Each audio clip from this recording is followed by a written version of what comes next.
Okay, y'all. All right, what's going on, y'all? Back with another one. Had to talk about this fight here, y'all. I was promoting this fight right over here, telling y'all to check this one out.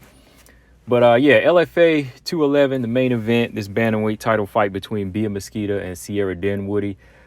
All right, y'all. So yeah, going into this fight, look, I really thought that Sierra Dinwoodie would have put up a better fight as far as, just showing her well-rounded game, but even, just overall using her length, her reach, and her striking abilities. But once again, I hate to say it, look, no disrespect, because look, Sierra Dinwoodie's only 4-0. She's growing, but I got to be real, right? I'm not over here to bash fighters. I'm just over here to critique them. And, somebody like Dinwoodie, who's been able to show different levels in all of her fights, really should have been on her striking game in this fight. Like I said, look, she's able to handle her own on the ground against certain levels of fighters, but it's got to be all about striking and takedown defense here and standing her ground and fighting like a big woman.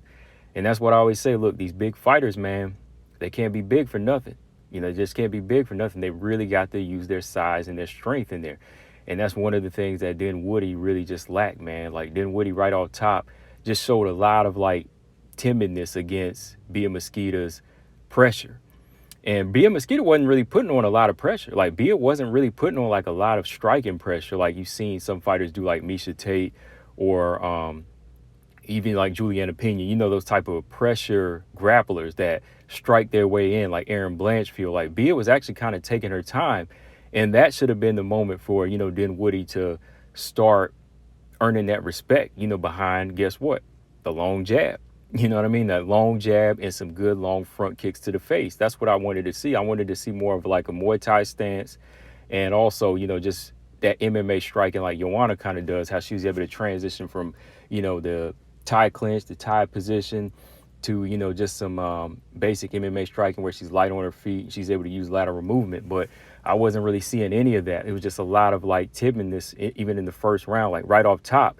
It was so basic, man. Like Bia Mesquita just slow. It was like slow motion too. Like Bia's takedown in the first round wasn't even like this calculated setup. It was very basic, and it was just like slow motion to me. I just saw it coming. I was like, she just level changed and said, all right, got this one leg, got another leg, boom, take her down. She just pulled Dinwoodie right off the cage with ease, So I was like, oh, here we go.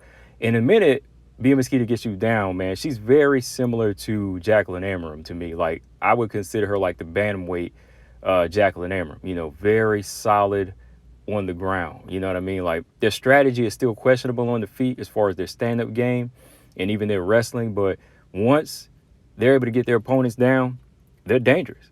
And Bia Mesquita is dangerous like that. I mean, she put a lot of top-heavy pressure on Sierra Dinwoodie in the first round. You couldn't even really see, like, any hip control from Dinwoodie. She wasn't really able to buck. Bia Mesquita was just really just mauling her and, just trying to drop some heavy elbows on her and just get that overall control. Like, she wasn't even really, like, fishing for that submission early in the fight. She was just doing a lot of mauling and a lot of ground control time. And Sierra Dinwoodie was just accepting this position, So right away, when I saw that takedown happen with ease, I was like, I don't think that Dinwoodie's going to make it out of this fight, sadly, Then going into the second round, once again, instead of just like keeping that measuring stick out there and even keeping some long teep kicks to the body, which I really wouldn't recommend, but try something, or chew the lead leg up of Bia Mesquita, throw those calf kicks, throw the jab out. Because, Bia was actually trying to strike with her. So if she threw out a couple of strikes, counter. Go ahead and set that pace, set that respect and pace. But no, once again, boom, easy takedown. Dinwoodie just accepts it right on her back again. And that's it. That was pretty much it. I mean, Bia Mesquita was able to get that full mount and just drop bombs on her. She was just dropping bombs, and the referee was giving her a chance, but she kept, just kind of folding up and putting her arms up and just ate those elbows and strikes until he was like, all right, that's it. So it was a second round finish, TKO, not a submission win, which I thought it would have been if Bia would have got it to the ground. That's what I thought, like second round submission if she did. If it was on the feet, I was like, okay, Dinwoodie all the way. But yeah, I saw this coming, man. Like, if you let her take you down, you're going to drown. So yeah, man, I just thought that overall, Sierra Dinwoodie, once again, like a lot of these big, tall fighters, they're not really able to use their height and size to the best of their ability. I don't know, like, I don't know if it's because, there was just the worry of the takedowns and the submission threat from Bia, but that's the thing. Like, if she's that type of fighter, your best friend is your jab. Your best friend is your jab, because that's going to open up everything from the right hands to the head kicks. And that's one of the things I saw too, like the way, Bia Mesquita kind of hunches over, and she's kind of storming in. She's been rocked before. Like, her first opponent that she fought rocked her, So my thing was, okay, if she's kind of coming in, low, hunched low, and she's, striking with you or trying to strike with you, you got to throw those soccer kicks to the face, throw them long legs up, because she's long, man, like 6 foot.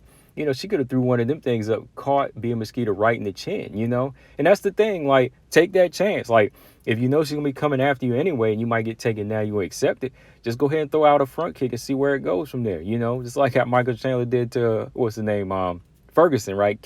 Knocked him out cold with one of them front kicks to the face, So I wanted to see something like that, But like I said, some of these fighters, they're not really, like, growing. They're not really being, what's the word?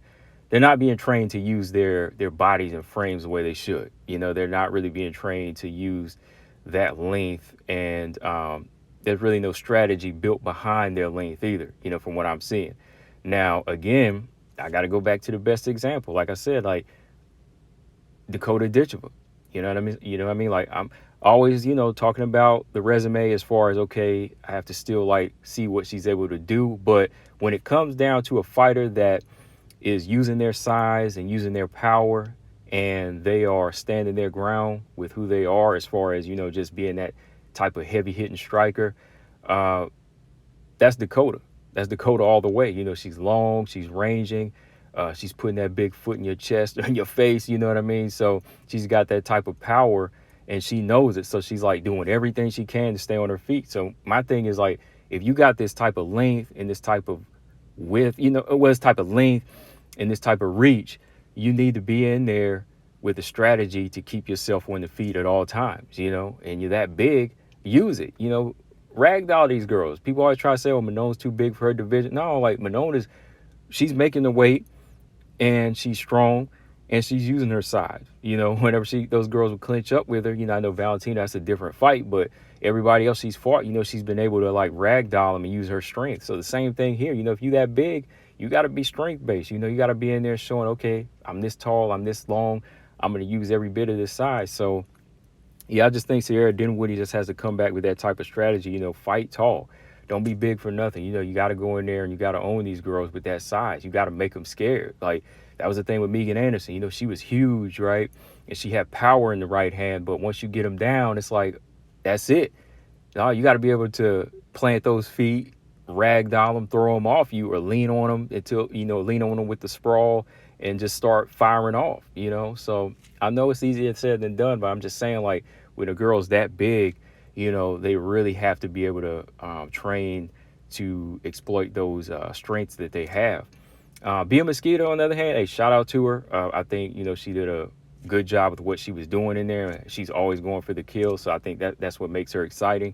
I know next on her list is the UFC now, Like I said, whoever gets this victory is going to try to get to the UFC. In my opinion, I'm not sure if she can really hang with some of these girls right now. Of course, just off of this performance. But, hey, you never know. I think she wants to go ahead for it now. She's 5-0 because, she's a little older than some of the other fighters. So I can't knock that. If she wants to take her chance, go ahead and get it.